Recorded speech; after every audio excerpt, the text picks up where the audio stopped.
You are worthless. You don't worth to be on this table. I regret marrying you. So low to me.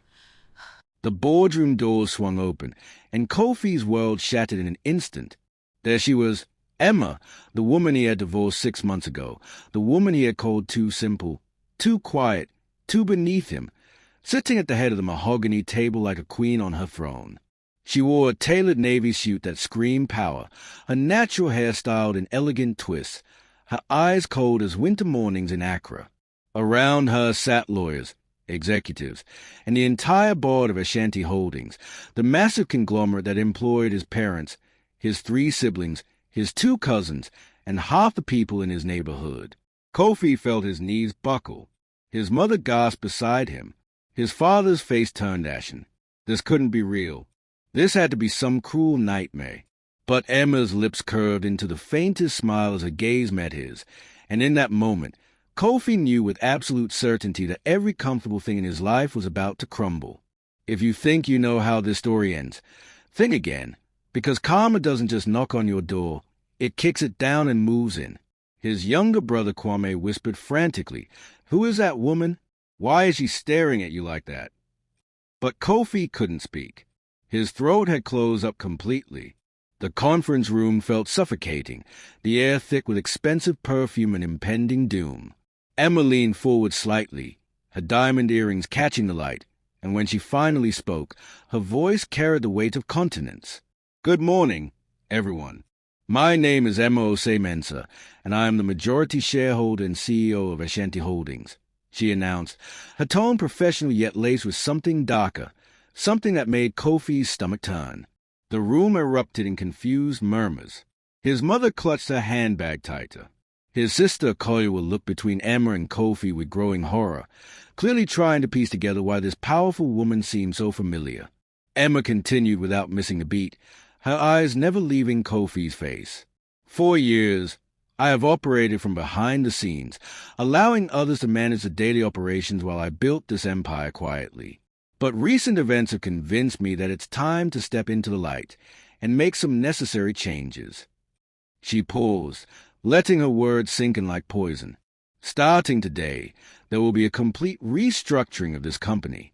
Some positions will be eliminated. Some contracts will be terminated. And some people," she said, her gaze boring into Kofi with laser precision, "will finally understand the true cost of their choices." Kofi felt sweat trickle down his spine. Around the table, his family members shifted nervously, completely unaware that the architect of their potential destruction was the same woman Kofi had mocked at family dinners, the same woman his mother had called too ordinary for her successful son. Kofi's mind raced back to that afternoon 6 months ago when he had thrown the divorce papers on the kitchen table of their modest apartment in Osu. Emma had been cooking groundnut soup, wearing one of her simple cotton dresses, her face free of makeup, her manner gentle as always. "Sign these," he had demanded, his voice dripping with contempt. "I'm done pretending this marriage works. You're not ambitious. You don't push me to be better. You're comfortable with this small life, and I deserve more." Emma had wiped her hands on her apron slowly, picked up the papers, and read them without a single tear. That had infuriated him even more. Her calmness, her refusal to beg or cry or fight for him. She had simply looked up at him with those same steady eyes now commanding an entire boardroom and said, "If this is what you want, Kofi, I won't stop you." She had signed the papers that same evening. No drama, no begging, no explanation. Within a week, she had moved out of their apartment, taking only her clothes and a few personal items. His friends had congratulated him. His mother had been relieved. "Now you can find a proper woman," she had said, "someone with class, someone who matches your status as a senior architect." Kofi had felt victorious then, free from what he saw as dead weight. He had immediately started dating Dee, a flashy socialite who posted their dates on Instagram and loved expensive restaurants. Life had seemed perfect. But then, exactly 3 weeks after the divorce was finalized, things began to unravel. First, his firm lost a bid for the new airport terminal project, a contract worth millions that everyone had assured him was locked in. Then his father, who worked as a regional manager at Ashanti Holdings, mentioned during Sunday dinner that the company was implementing unexpected operational reviews. Within days, salary payments across multiple departments were delayed, then frozen entirely. Panic rippled through Kofi's extended family. His mother's cousin, who handled logistics for Ashanti, was suddenly placed on unpaid leave. His sister Kojwa, who worked in human resources, reported that entire teams were being called in for performance evaluations that felt more like interrogations. And Kofi's own architecture firm, which had depended heavily on subcontract from Ashanti Holdings, suddenly had every ongoing project suspended without explanation. Phone calls went unreturned. Emails bounced back. It was as if an invisible hand had reached into their lives and started systematically dismantling everything they had built. Kofi had tried to reach out to his contacts within Ashanti, people who owed him favors, people who had assured him of their loyalty. But every single one of them had gone silent, their numbers suddenly unavailable, their assistants offering vague excuses about meetings and travel. Then, 1 week ago, the official letter had arrived, a summons for the entire Mensah family to attend a mandatory meeting at Ashanti Holdings headquarters. No explanation, just a date, a time, and a warning that absence would result in immediate termination. Now, sitting in this gleaming boardroom with his heart hammering against his ribs, Kofi finally understood.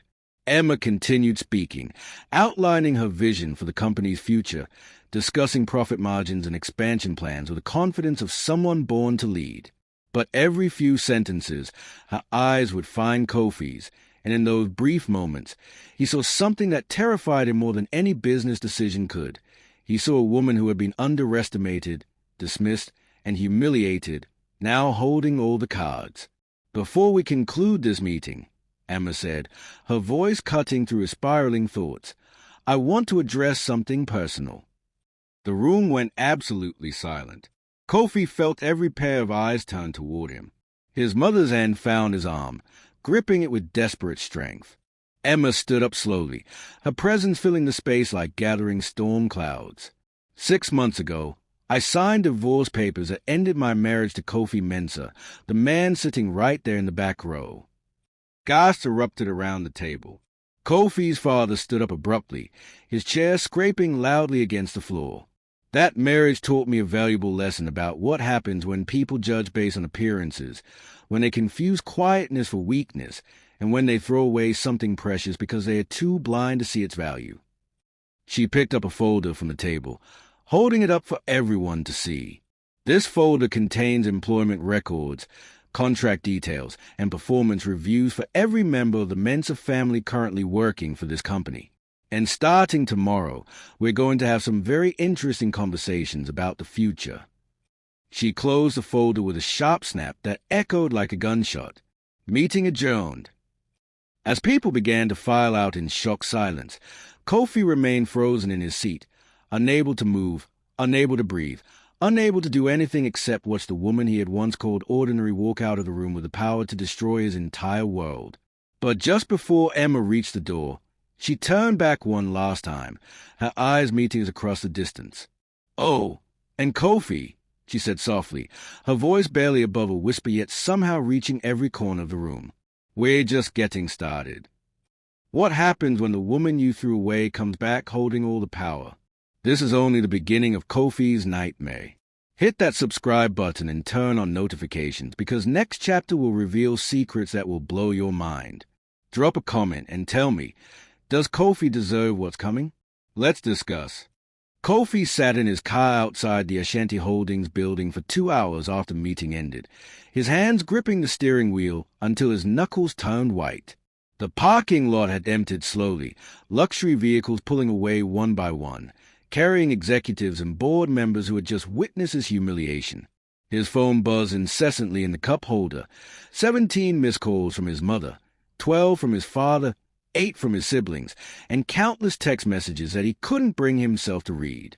The sun was setting over Accra, painting the sky in shades of orange and purple, but Kofi saw none of its beauty.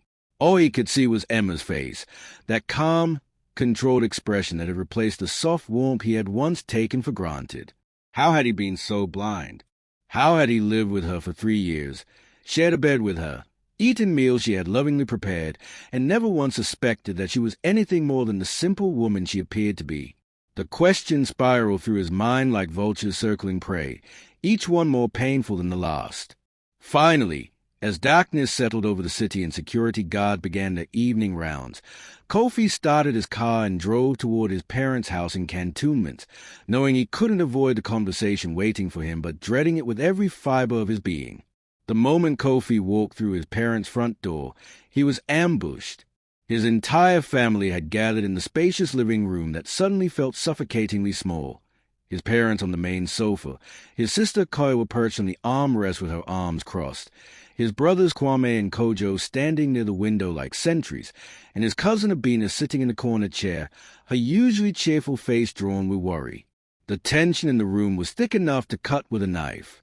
His mother, Auntie Acua, stood up the moment she saw him, her expensive wrapper dress swishing as she moved, her face a mask of fury and fear. Kofi Mensah, you will explain to me right now how your ex-wife is the owner of the company that feeds this entire family. Her voice cracked on the last word, decades of composure shattering like glass. His father, a man who had built his reputation on calm reasoning and strategic thinking, simply stared at Kofi with an expression of such profound disappointment that it felt like a physical blow. Kwame was the first to break the heavy silence. Big brother, please tell us this is some kind of mistake. Tell us that woman isn't really Emma. Tell us anything that makes sense. But Kofi had no comfort to offer, no explanations that would ease their fear, because the truth was far worse than any of them had imagined. It's her, Kofi finally managed to say, his voice hoarse and unfamiliar even to his own ears. Emma is the owner of Ashanti Holdings. She has been the whole time. The room erupted. His mother let out a sound somewhere between a gasp and a wail. Akoya would jump to her feet, her eyes blazing with accusation. You divorced a billionaire? You divorced a woman who literally controls whether we eat or starve, and you didn't think to mention that tiny detail. Kofi wanted to defend himself, to explain that he hadn't known, that Emma had hidden her wealth and power so completely that even living with her had revealed nothing. But the words died in his throat because another, more horrifying realization was dawning on him. Emma hadn't just hidden her wealth. She had deliberately chosen to live simply, to dress modestly, to work from their small apartment on a laptop while he assumed she was doing freelance graphic design. Every choice she had made during their marriage had been intentional, a test perhaps, or maybe just a way of seeing if he would love her for who she was rather than what she owned. And he had failed that test spectacularly, publicly, and with enough arrogance to ensure she would never forgive him. His father stood up slowly, his movements deliberate and controlled in the way that meant he was fighting to contain his rage. "How long have you known about this?" he asked quietly. "I didn't know. Papa. I swear I didn't know until today, until I walked into that boardroom and saw her sitting there." Kofi's voice was pleading now, desperate for them to believe him, to understand that he was just as shocked as they were. But his father's expression didn't soften. If anything, it hardened further. You didn't know because you didn't care to know. You didn't ask your wife about her family, her background, her life before you. You just assumed she was ordinary because she didn't flaunt wealth, because she cooked your meals and kept a modest home and didn't demand expensive things. Each word landed like a hammer blow, driving nails into the coffin of Kofi's already destroyed pride. His mother sank back onto the sofa, her hand pressed at her chest as if physically holding her heart together.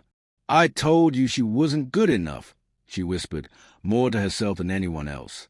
"I told you to divorce her and find someone better. Someone from a good family. Someone with proper breeding." She looked up at Kofi with eyes full of tears and terror. "And now that someone is going to destroy us all because of my advice, because of my pride, because I couldn't see past her simple dresses and quiet manner." The weight of collective guilt settled over the room like a burial shroud, each family member realizing their own role in this catastrophe, their own dismissive comments and superior attitudes that had contributed to Emma's decision to walk away without protest or explanation. Abina, who had remained silent until now, finally spoke up from her corner, her voice small but cutting. "She came to my desk last week. I didn't recognize her at first because she looked so different, so polished and powerful. She asked me about my work, about my satisfaction with the company, about whether I felt valued and respected. Abina's hands trembled slightly as she continued. I thought she was just another executive doing one of those meaningless employee satisfaction surveys. But now I realized she was gathering information, building a case, deciding who stays and who goes. The implications hung in the air like smoke after an explosion. Emma wasn't acting on impulse or emotion. She was executing a carefully planned strategy, and that made her far more dangerous than any of them had anticipated. Kofi's phone buzzed again, and this time he looked at it. A text message from an unknown number, just 3 words that made his blood run cold. Tomorrow, 9 a.m. He showed the screen to his father, whose face went even paler if that were possible. They all knew what it meant. Emma was summoning Kofi for a private meeting, and whatever she had planned for him would be far worse than anything she might do to the rest of the family. As Kofi left his parents' house an hour later, his sister's final words echoed in his mind.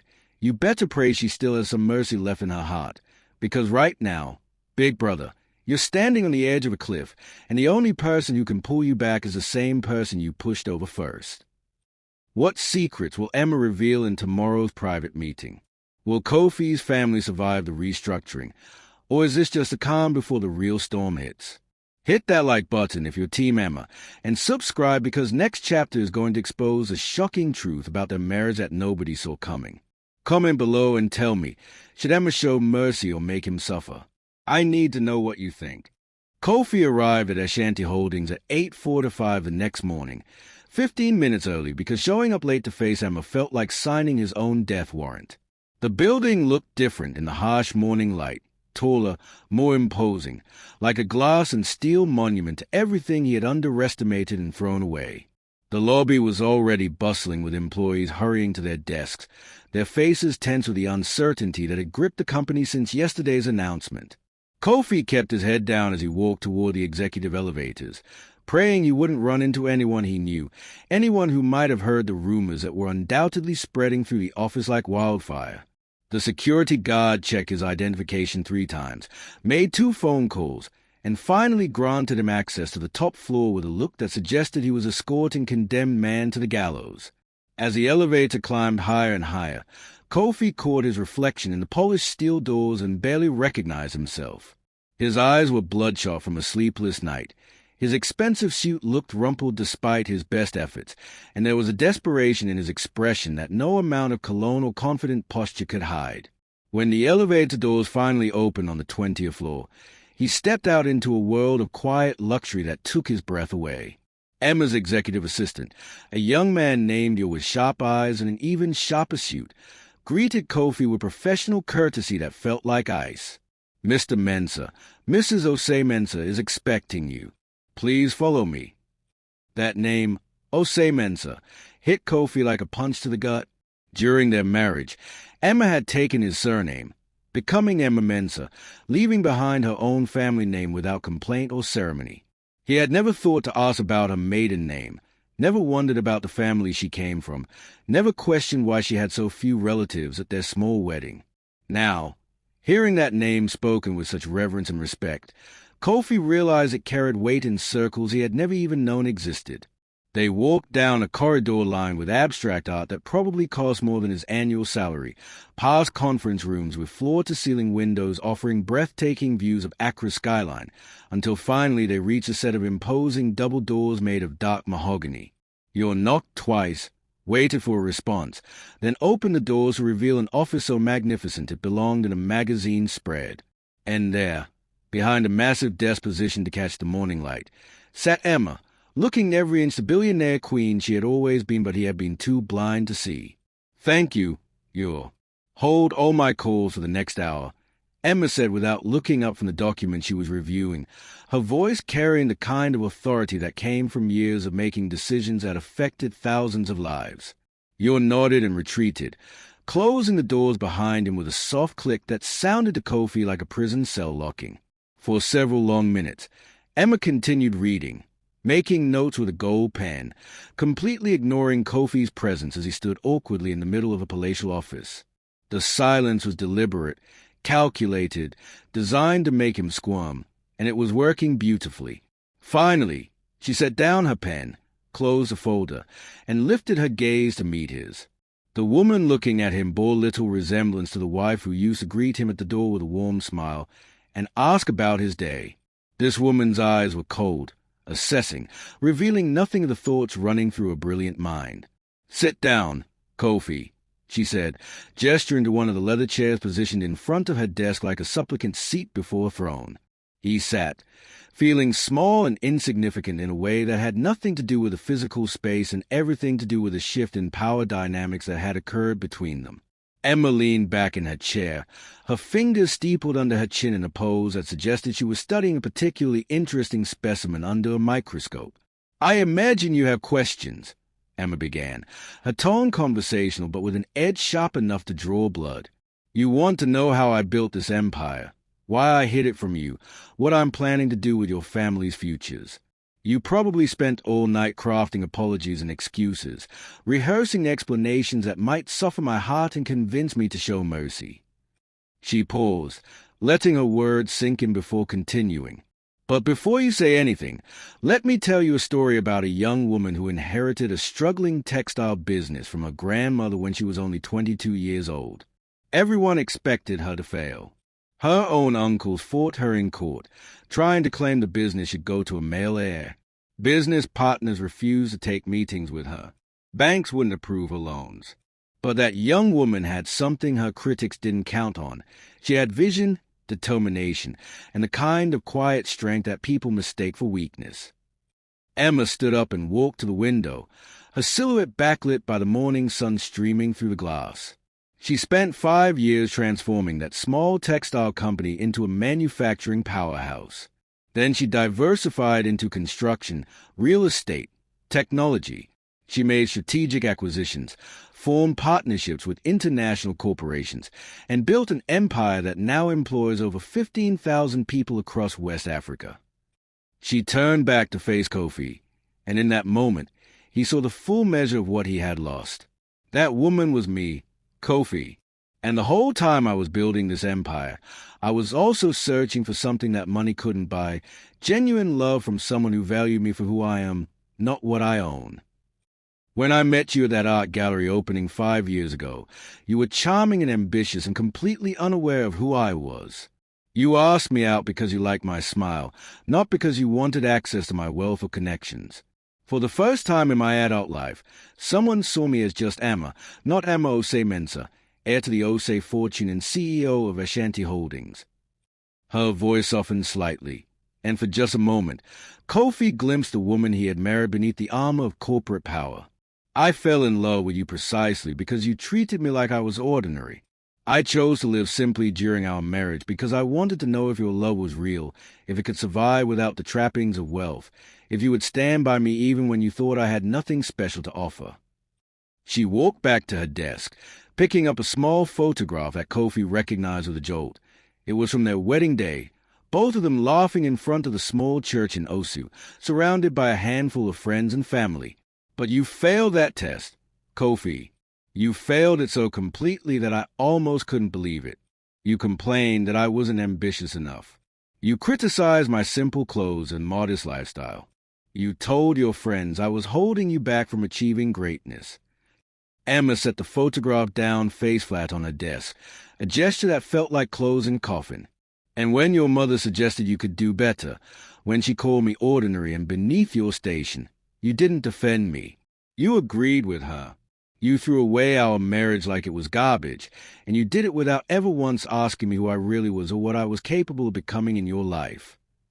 The truth of her words hit Kofi like a tidal wave, drowning him in shame and regret so profound he could barely breathe. "So now," Emma continued, her voice hardening again into steel, "you get to experience what it feels like to have everything you take for granted strip away piece by piece, just like you strip away my dignity and my trust. Your family's fate is in my hands now, and the decisions I make in the coming days will teach you a lesson about consequences that you will never, ever forget." The office door opened suddenly, and Yor stepped in with an apologetic expression. I'm sorry to interrupt, but there's an urgent call from the Minister of Trade. He says it's about the government contracts. Emma's expression shifted, a flicker of something, annoyance, concern, crossing her face before she masked it. Tell him I'll call back in 20 minutes. But as he retreated, Kofi noticed something he hadn't before. Tension in Emma's shoulders, a tightness around her eyes that suggested whatever she was dealing with went beyond personal revenge. There were larger forces at play here, pressures he couldn't see, and suddenly Kofi realized that Emma's return to public leadership might not have been entirely about punishing him. Before he could process this observation, Emma pressed a button on her desk phone. Yo, please escort Mr. Mensah to the legal department. They have documents for him to review regarding his firm's contract violations. She looked at Kofi one last time, her expression unreadable. We'll speak again soon. Very soon. And next time, you'll learn exactly what I'm capable of when someone crosses me. As security escorted him out, Kofi's mind raced with a terrifying question. If destroying his family wasn't Emma's only agenda, what else was she planning, and how much worse could this nightmare possibly get? Will Kofi uncover the real reason behind Emma's sudden emergence from the shadows? What government dealings threaten to complicate her revenge? Smash that subscribe button, because next chapter reveals a twist that will change everything you think you know about this story. Drop a comment. Do you think Emma still loves Kofi, or is her heart completely closed? Let me hear your theories. 3 days after his humiliating meeting with Emma, Kofi sat in his small apartment staring at the stack of legal documents that had been delivered to his architecture firm. Each page was a masterclass in corporate warfare, breach of contract claims, quality control violations, missed deadlines that he swore had never been communicated, and penalty clauses that would bankrupt him 3 times over if enforced. His business partner, Nee, had stopped answering his calls after reviewing the documents with their lawyer, who had delivered the news with the sympathy usually reserved for terminal diagnoses. They were finished, completely and utterly destroyed unless they could somehow negotiate a settlement with Ashanti Holdings. But Kofi knew there would be no negotiation, no settlement, no mercy. This was Emma's opening move in a chess game where he was already in checkmate and too stubborn to tip over his king. His phone rang, shattering the oppressive silence of his apartment. It was a Kojwa, and from the panic in her voice, Kofi knew immediately that the nightmare had escalated. Kofi, you need to come to the hospital right now. It's Mama. She collapsed at work. The doctors are saying it's her heart. The stress, the fear of losing everything. Papa is beside himself, and the doctors need to run tests, but our insurance through Ashanti Holdings has been suspended pending the company review. Her voice broke on the last words, dissolving into sobs that cut through Kofi like shards of glass, each one carrying the weight of consequences he had never imagined when he signed those divorce papers. Kofi arrived at Ridge Hospital 20 minutes later, his hand shaking so badly he could barely grip the steering wheel. The private wing where his mother had been admitted was quiet and sterile, the kind of place where money usually bought comfort and swift treatment. But today it felt like a waiting room for judgment. His father stood outside the room, looking decades older than he had just days ago, his shoulders slumped under the weight of a crisis that had transformed from professional worry to genuine life-threatening emergency. Kwame and Kojo flanked him on either side like bodyguard protecting a fallen general, their faces masks of barely controlled rage. When his father looked up and saw Kofi approaching, something broke in his expression, not just disappointment now, but something closer to despair. Your mother's heart is failing, his father said without preamble, his voice a hollow echo of its formal authority. The doctors say she needs immediate tests, possibly surgery. But without confirmed insurance coverage, they are moving her to the general ward. The general ward, Kofi, your mother, who has never spent a day without proper health care, is being moved to a ward where people wait hours for basic attention. The accusation in his father's eyes didn't need to be spoken aloud. This was Kofi's fault. All of it. Every single disaster cascading through their family could be traced back to his arrogance, his blindness, his catastrophic failure to see the woman he had married for who she truly was. Inside the hospital room, Kofi found his mother lying in the bed looking fragile and small in a way that terrified him. Auntie Acua had always been a force of nature, commanding, particular, proud of her position in Accra's social circles, always dressed impeccably even for trips to the market. Now she looked diminished, vulnerable, her makeup-free face showing every line of stress and fear that usually hid beneath her carefully constructed facade. Akojua sat beside the bed holding the mother's hand, tears streaming down her face silently. When Auntie Acua saw Kofi, she tried to smile, but it came out as more of a grimace.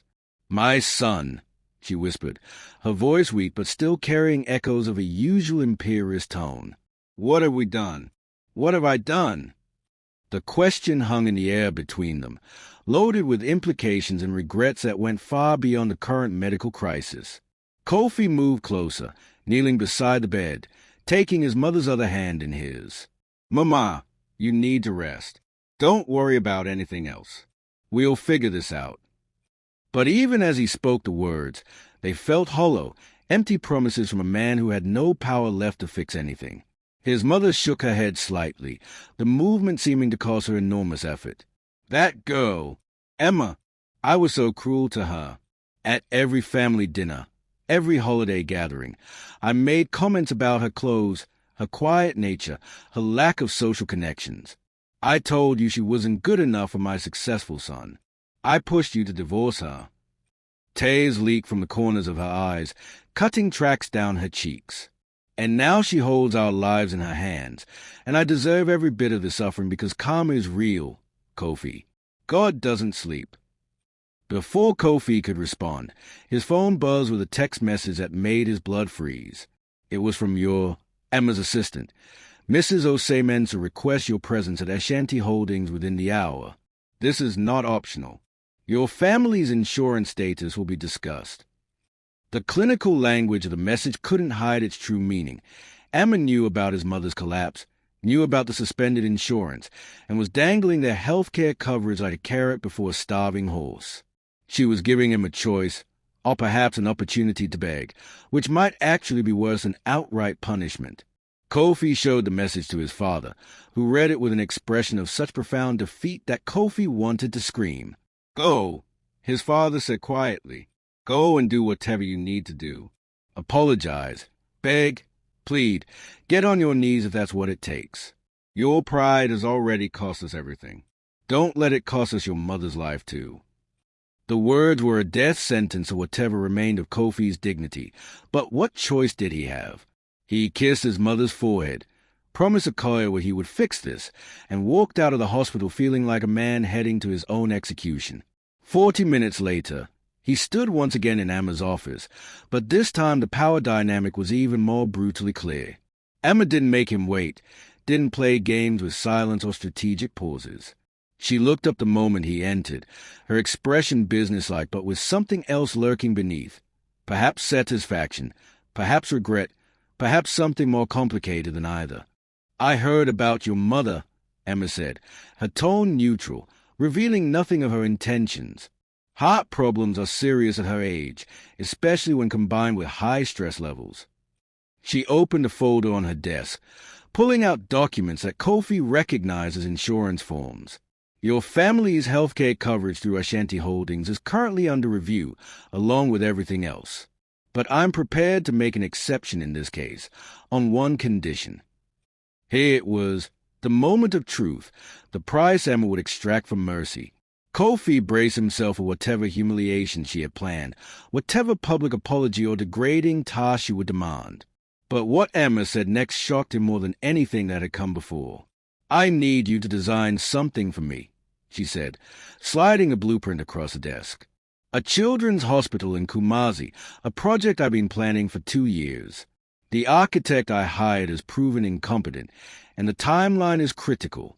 I reviewed your portfolio, and despite everything between us personally, you're the best architect in Ghana for this specific work." She paused, letting the implications sink in. "Design this hospital, oversee its construction, deliver it on time and under budget, and I'll not only restore your family's insurance immediately, but I'll also reconsider the contract violations against your firm." Kofi stared at the blueprints, his mind reeling. This wasn't just revenge or punishment. This was something else entirely, something that suggested Emma's motivations were more complex than simple retaliation. "Why?" he managed to ask. "Why would you give me this opportunity after everything I did?" Emma's expression softened for just a fraction of a second, revealing a glimpse of the woman he had once loved. "Because children deserve better than our mistakes, Kofi. And because maybe, just maybe, I want to see if there's anything left of the man I married beneath all that arrogance and pride." She stood up, signaling the meeting was over. "You have 24 hours to decide. After that, the offer disappears, and so does your mother's coverage. Choose wisely." As Kofi left her office clutching the blueprints, his head spinning with confusion and desperate hope, one thought consumed him. Was this Emma's way of offering redemption, or was it just a more sophisticated form of torture that would ultimately destroy him anyway? Is Emma testing Kofi for a second chance, or setting him up for an even bigger fall? Will he take the deal and save his family, or is his pride still too great? Hit that like button if you're invested in this story, and subscribe because next chapter is where everything you thought you knew gets flipped upside down. Comment and tell me, should Emma forgive him, or is some betrayal too deep to heal? Your opinion matters. Kofi accepted Emma's offer within 12 hours, not 24, because watching his mother struggle to breathe in a hospital bed had a way of clarifying priorities with brutal efficiency. The insurance was reinstated immediately. His mother was moved back to the private wing, and the doctors began the tests and treatment she needed without further delay. But if Kofi thought accepting the hospital project would somehow ease the tension between him and Emma, he was catastrophically wrong. Working with her proved to be a special kind of torment, a daily exercise in confronting exactly what he had lost and could never reclaim. She was brilliant, demanding, and utterly uncompromising in her vision for the children's hospital. Every meeting became a battlefield where his professional expertise clashed with her expectations, where she pushed him harder than any client had ever dared, where she refused to accept anything less than perfection. And the worst part, the part that kept Kofi awake at night staring at architectural drawings until his eyes burned, was that she was usually right. Her instinct for design, for understanding how spaces could heal and comfort sick children, were extraordinary. She had clearly spent years researching pediatric healthcare facilities around the world, and she challenged every one of his assumptions with questions that forced him to think deeper, design better, create something truly exceptional rather than merely adequate. 2 weeks into the project, Kofi found himself in Kumasi at the construction site, standing beside Emma as they reviewed the foundation work that had been completed before the previous architect was fired. The morning sun beat down mercilessly, turning the red earth into something that looked like the surface of Mars, and construction workers moved around them like ants building colony. Emma wore practical clothes today, jeans, work boots, and a simple white shirt, and with her hair pulled back in a ponytail and minimal makeup, she looked more like the woman Kofi had married than the corporate CEO who had terrorized his family from behind a mahogany desk. It was disorienting, painful, like seeing a ghost of a life he had destroyed with his own hands. They were discussing the placement of the pediatric wing when one of the construction supervisors approached with a problem. Apparently, the soil test had revealed unexpected instability in the northeastern corner of the lot, right where the main emergency entrance was supposed to be built. Redesigning would add weeks to the timeline and potentially hundreds of thousands of cedis to the budget. The supervisor looked at Emma nervously, clearly expecting an explosion of anger at this setback. But Emma simply turned to Kofi, her expression neutral but with an edge of challenge in her eyes. "Well, architect, how do we solve this?" And in that moment, Kofi realized this was another test, another opportunity to prove his worth or confirm her worst assumptions about his competence and character. Kofi spent 6 hours at that construction site, working through the problem with an intensity he hadn't felt in years. He consulted with structural engineers, reviewed geological surveys, sketched alternative designs in the red dust with a stick when he ran out of paper. Emma watched him work, saying nothing but missing nothing, her presence a constant weight on his shoulders. Finally, as the sun began to set and construction crew prepared to leave for the day, Kofi presented his solution. Instead of fighting the unstable soil, they would use it to their advantage, creating a green space with deep-rooted plants that would naturally stabilize the earth while providing a healing garden for patients and families. The emergency entrance would shift to the southern face of the building, which actually improved traffic flow and provided better access from the main road. It was elegant, cost-effective, and arguably better than the original design. Emma studied his revised sketches for a long moment, her face revealing nothing. Then she nodded once, a small gesture that somehow felt like the greatest victory Kofi had achieved in months. "Good work," she said simply, and those two words carried more weight than any praise he had ever received. As the crew packed up their equipment and headed to their vehicles, Emma and Kofi found themselves alone at the construction site, standing at the edge of what would eventually become the healing garden he had just designed. The silence between them was heavy with things unsaid, regrets unspoken, and Kofi felt words rising in his throat that he had been holding back for weeks. "Emma, I need to say something, and I need you to hear me even if you don't want to listen." His voice cracked slightly, betraying emotions he had been fighting to control. She didn't respond, didn't look at him, just stood there gazing at the construction site as if she could already see the finished hospital rising from the red earth. But she didn't walk away either, which Kofi took as permission to continue. "I was a fool, not just for divorcing you, though that was monumentally stupid. I was a fool for never asking about your life, your dreams, your family, your past. I was so absorbed in my own ambitions and insecurities that I treated you like a supporting character in my story instead of recognizing that you were the main character in your own."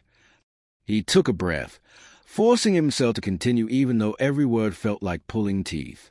"My mother taught me that a man's worth was measured by his success, his status, his ability to climb social ladders. And I internalized that so deeply that I couldn't see value in anything that didn't scream achievement and ambition.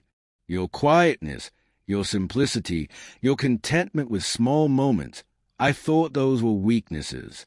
I thought you were holding me back from greatness." Kofi's hands clenched into fists at his sides, frustration at his own blindness burning through him. "But you weren't simple or weak. You were secure. You were grounded. You knew exactly who you were and what mattered, and you didn't need validation from anyone. That's not weakness. That's a kind of strength I've never had and probably never will." Emma finally turned to look at him, and in the fading golden light of the Kumasi sunset, Kofi saw tears glistening in her eyes. "Do you know what hurt the most?" she asked, her voice barely above a whisper. "It wasn't the divorce itself. It wasn't even your mother's cruel comments or your family's dismissive attitudes. What hurt most was that you never once defended me. Not once in 3 years did you stand up to your mother when she insulted me. Not once did you tell your friend to stop making jokes about my simple clothes or modest lifestyle. You just laughed along, or stayed silent, or worse, agreed with them." Her voice grew stronger, powered by years of accumulated pain finally finding release. "I gave you everything, Kofi. Not my money or my companies or my social connections. I gave you my authentic self. I cooked your favorite meals not because I was trying to be a good housewife, but because I loved seeing you enjoy food I made with my own hands. I lived simply not because I couldn't afford luxury, but because I wanted to build a life based on love and partnership rather than material displays. I stayed quiet at your family gatherings not because I had nothing to say, but because I was observing, learning, trying to understand the people you came from so I could love you better." She wiped at her eyes angrily, as if furious at herself for crying. "And you threw all of that away like it was nothing. Like I was nothing. So yes, I'm making you work for this hospital project. Yes, I'm holding your family's future in my hands.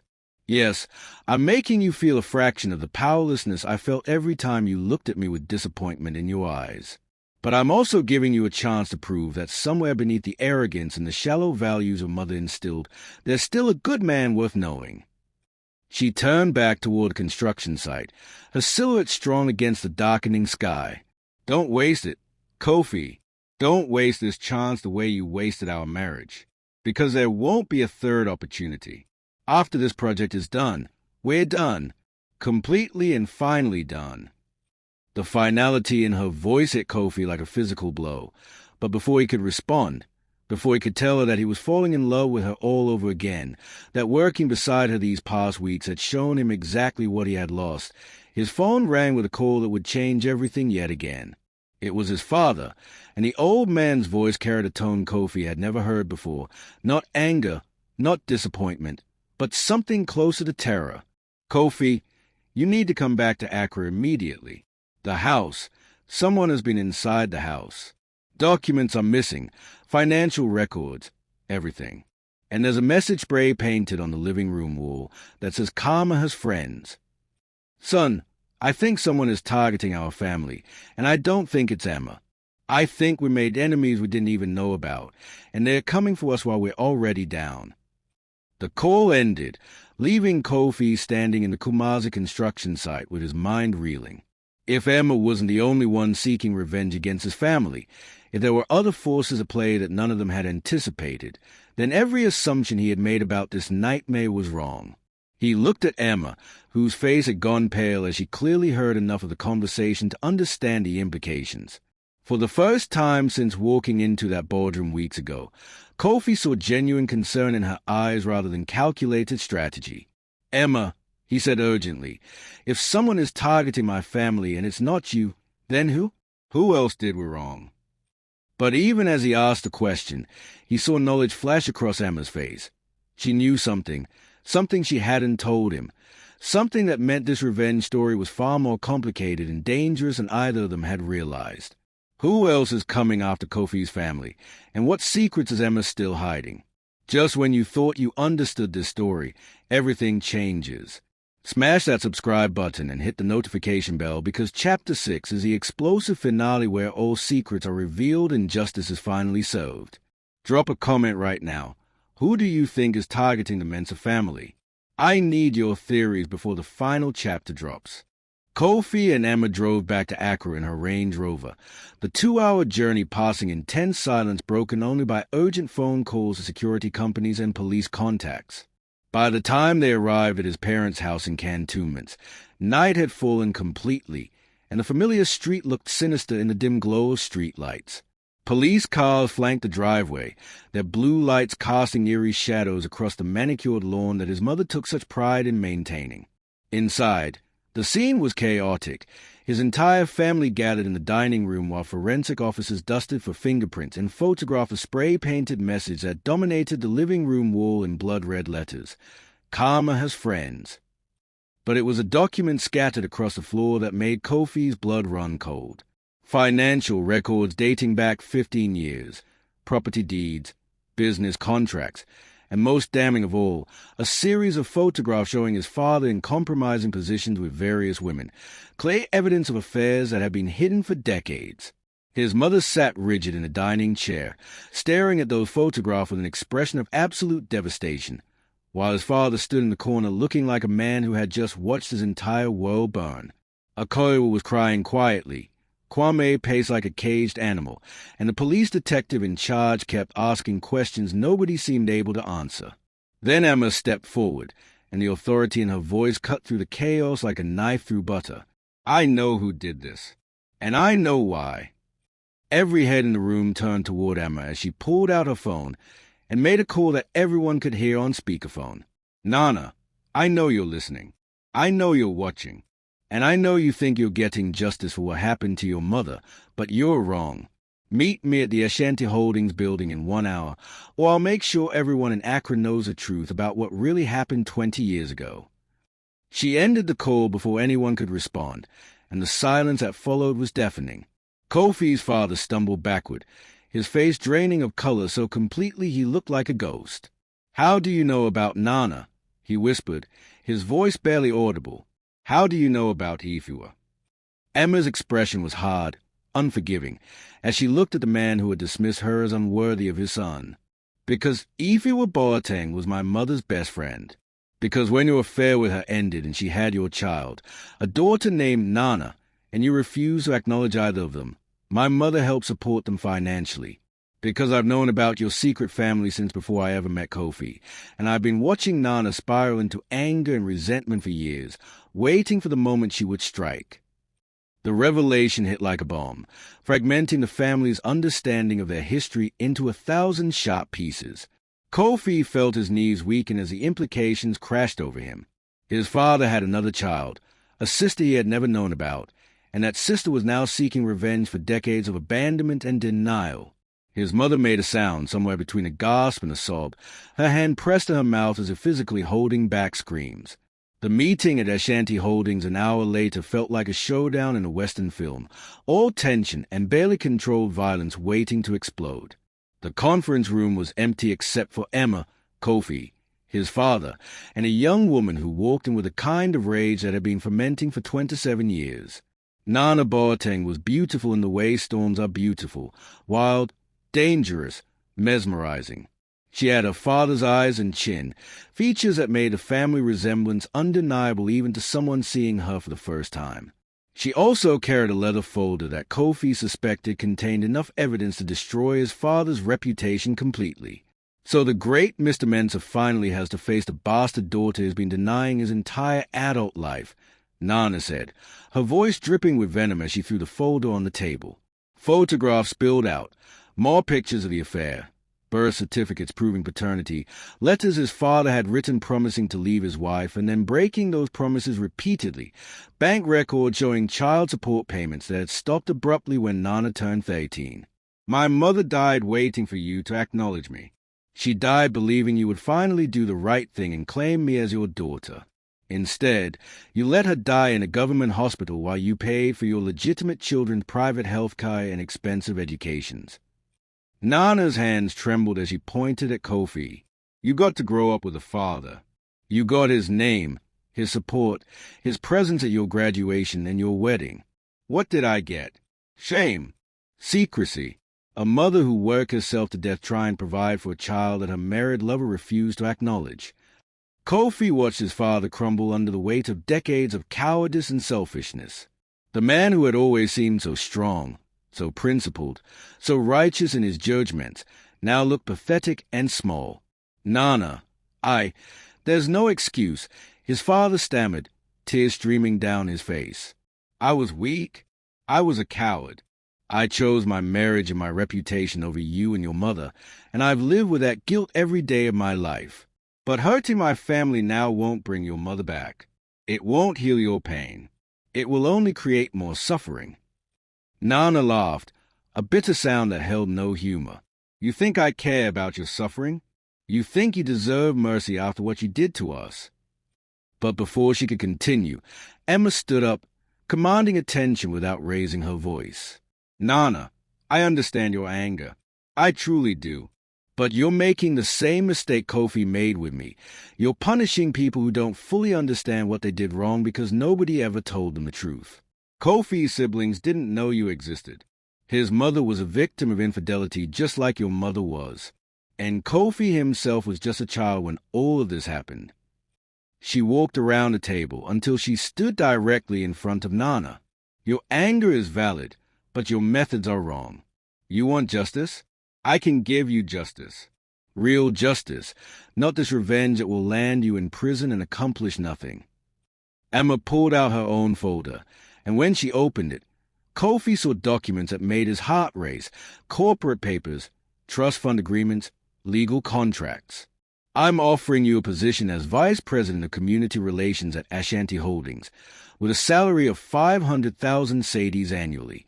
I'm also establishing a trust fund in your mother's name worth 10 million cedis, dedicated to supporting single mothers across Ghana who are raising children without paternal support. The room went absolutely silent as everyone processed what Emma was offering. It wasn't just a job or money. It was legitimacy, recognition, a public acknowledgement of Nana's worth and her mother's dignity. Nana stared at the documents, her anger warring with disbelief and desperate hope. Why? She finally asked, her voice cracking. Why would you do this for me?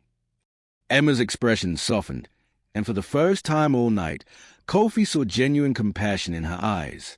Because I know what it's like to be underestimated and dismissed. Because your mother deserves to be honored, and you deserve the opportunities you were denied. but mostly because revenge might feel satisfying in the moment, but it's forgiveness and elevation that actually heal wounds and change futures. She placed the documents in Nana's trembling hands. Take the job. Use your position to help other women and children in situations like yours and your mother's. Turn your pain into purpose. That's real power, Nana. That's real revenge, becoming so successful and influential that the people who denied you have to watch you thrive. Tears began streaming down Nana's face as a rage that had sustained her for so long finally cracked, revealing the hurt child underneath who had just wanted her father to love her. She looked at her father, at Kofi, at the family that had existed without her, and something fundamental shifted in her expression. I accept, she whispered, but I want him. She pointed at their father, to publicly acknowledge me as his daughter. No more secrets. No more shame. Full acknowledgement, or this deal is off. Kofi watched his father's face cycle through emotions, fear, shame, resignation, and finally, something that might have been relief. Yes, his father said, his voice stronger now, as if accepting his cowardice had somehow freed him from it. Yes, I will acknowledge you publicly. I will tell everyone that you are my daughter, that I failed you and your mother, and that I'm spending the rest of my life trying to make amends for that failure. He stood up, walked over to Nana, and did something Kofi had never seen his proud father do. He got down on his knees. I am so deeply sorry. I know those words are inadequate. I know I can never give you back the childhood you deserved or bring back your mother. But if you'll allow me, I would like to try to be a father to you now, however imperfectly, however late. Nana looked down at this man who had shaped her entire life through his absence, and slowly, tentatively, she placed her hand on his shoulder. It wasn't forgiveness, not yet, but it was a beginning. The healing wouldn't happen overnight, but at least now it could start. As his father and sister began the difficult conversation that should have happened decades ago, Kofi felt Emma's hand slip into his, a gesture so unexpected it made his heart skip. He looked at her, this extraordinary woman who had turned revenge into redemption, who had seen an opportunity to heal rather than harm, who had been powerful enough to destroy his family but wise enough to save it instead. Thank you, he said, his voice thick with emotion. Thank you for showing mercy we didn't deserve. Emma squeezed his hand gently, her eyes meeting his with an intensity that took his breath away. I didn't do this for mercy, Kofi. I did it because I realized something while working with you on the hospital project. I realized that holding on to anger and revenge was making me just as small and bitter as the people who had hurt me. I realized that true power isn't about controlling others or punishing them for their mistakes. It's about lifting people up, creating opportunities, building things that last longer than hurt feelings and wounded pride. She paused, seeming to wrestle with her next words. And I realized that the man I fell in love with 5 years ago is still in there somewhere, buried under layers of insecurity and misguided values. But still there. I saw him when you solved that foundation problem in Kumasi. I saw him when you visited your mother in the hospital every day despite your own crisis. I saw him in the way you owned your mistakes instead of making excuses. Kofi felt hope bloom in his chest, terrifying and wonderful at the same time. Does that mean, is there any chance that we could? He couldn't finish the sentence, too afraid of the answer. Emma smiled, a real smile that reached her eyes and reminded him of the woman who used to greet him at the door of their small apartment. I'm not saying we're getting back together, Kofi. Too much has happened. Too much trust was broken. But I am saying that maybe, possibly, if you continue to grow and change and become the man I always believed you could be, we might find our way to something new. Not the old marriage we had, but something better, built on honesty and mutual respect and true partnership. 6 months later, Kofi stood at the grand opening of the Ifiwa Boateng Memorial Children's Hospital in Kumasi, watching as Emma cut the ribbon while Nana stood beside her, both women smiling with genuine warmth. The hospital was perfect. Every detail executed flawlessly, every space designed to comfort and heal, a monument to what could be achieved when pain was transformed into purpose. His mother and father attended together, their marriage surviving but forever changed by the truth that had been exposed. They had welcomed Nana into the family publicly, enduring the social consequences with more grace than Kofi would have expected. His siblings had embraced their new sister cautiously at first, but with growing affection as they got to know her. The Mensah family would never be the same, but perhaps that was exactly what they needed, to be broken down and rebuilt on a foundation of honesty rather than pride. As the ceremony concluded and guests toured the beautiful facility, Emma found Kofi standing in the healing garden he had designed, the space that had been born from a problem that forced him to think creatively instead of conventionally. "It's beautiful," she said, standing beside him but not quite close enough to touch. "You should be proud." Kofi nodded, feeling a peace he hadn't experienced in years. "I learned from the best. You taught me that the most beautiful things often come from facing our worst moments honestly instead of running from them." He turned to look at her, this remarkable woman who had every right to hate him but chose transformation instead. "Emma, I know we're not ready to be together again. I know I still have work to do on myself, values to unlearn, perspectives to change. But I want you to know that I'm doing that work. Not to win you back, though I won't pretend I don't want that, but because you showed me what kind of person I should have been all along." Emma's eyes glistened with tears she didn't try to hide. "I know, Kofi. I see you trying. I see you changing. And who knows, maybe someday, when we both heal completely from the people we used to be, we'll find each other again and build something even more beautiful than this hospital." She gestured to the building behind them, to the children already playing in the gardens, to the families finding hope in spaces designed with love and care. "But for now, we build separately. We heal separately. We grow separately. And we trust that if we're meant to come back together, life will show us the way." As the sun set over Kamazi, painting the sky in brilliant shades of orange and gold, Kofi felt something he hadn't felt in a very long time: genuine contentment without ego, satisfaction without pride, hope without desperation. He had lost everything, and in losing it, found something far more valuable: the knowledge that his worth wasn't measured by status or success, but by the positive impact he could have on the world when he chose purpose over pride.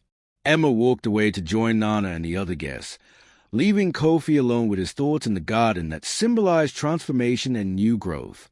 He didn't know if he and Emma would ever be together again. He didn't know if he fully deserved a second chance. But he knew with absolute certainty that he would spend the rest of his life earning it, not for her, but for himself, becoming the kind of man who valued people for who they were rather than what they could do for him. And in that commitment, in that fundamental change, Kofi finally found a peace that had eluded him when he thought success and status were the measures of a meaningful life. The karma that had come for him hadn't destroyed him, it had saved him. And for that gift wrapped in suffering, he would be grateful for the rest of his days. So what's the lesson here? That pride comes before the fall? That you never know someone's true worth until it's too late? Or maybe it's simpler than that. Maybe it's just that love, real love, sees value in silence and strength and simplicity, and when you throw that away, the universe is a way of teaching you exactly what you lost. Did Emma and Kofi deserve their ending? Would you have forgiven like Emma did, or would revenge have felt sweeter? Drop your thoughts in the comments, because I want to hear what you really think. And if this story touched you, if it made you feel something real, hit that subscribe button and share it with someone who needs to hear this message. Sometimes the best revenge isn't destruction. It's becoming so powerful and gracious that your enemies have no choice but to respect you. That's the real win. That's the real ending. Thanks for riding this emotional journey with me, and I'll see you in the next story.